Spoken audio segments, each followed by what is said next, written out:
Juliari Batubara divonis 12 tahun dan denda dalam kasus suap pengadaan bansos.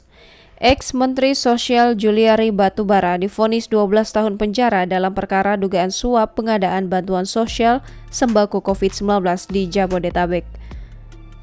Pembacaan vonis dilakukan oleh hakim dalam persidangan Pengadilan Tindak Pidana Korupsi Pengadilan Negeri Jakarta Pusat pada Senin 23 Agustus 2021 siang secara virtual.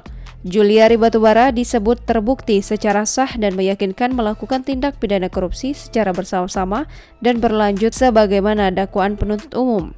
Juliari juga dijatuhi pidana tambahan untuk membayar uang pengganti sejumlah 14 miliar rupiah dengan ketentuan apabila tidak dibayar selama paling 1 bulan, maka harta benda terpidana dirampas untuk menutupi kekurangan. Apabila tidak terbayarkan, akan diganti penjara 2 tahun.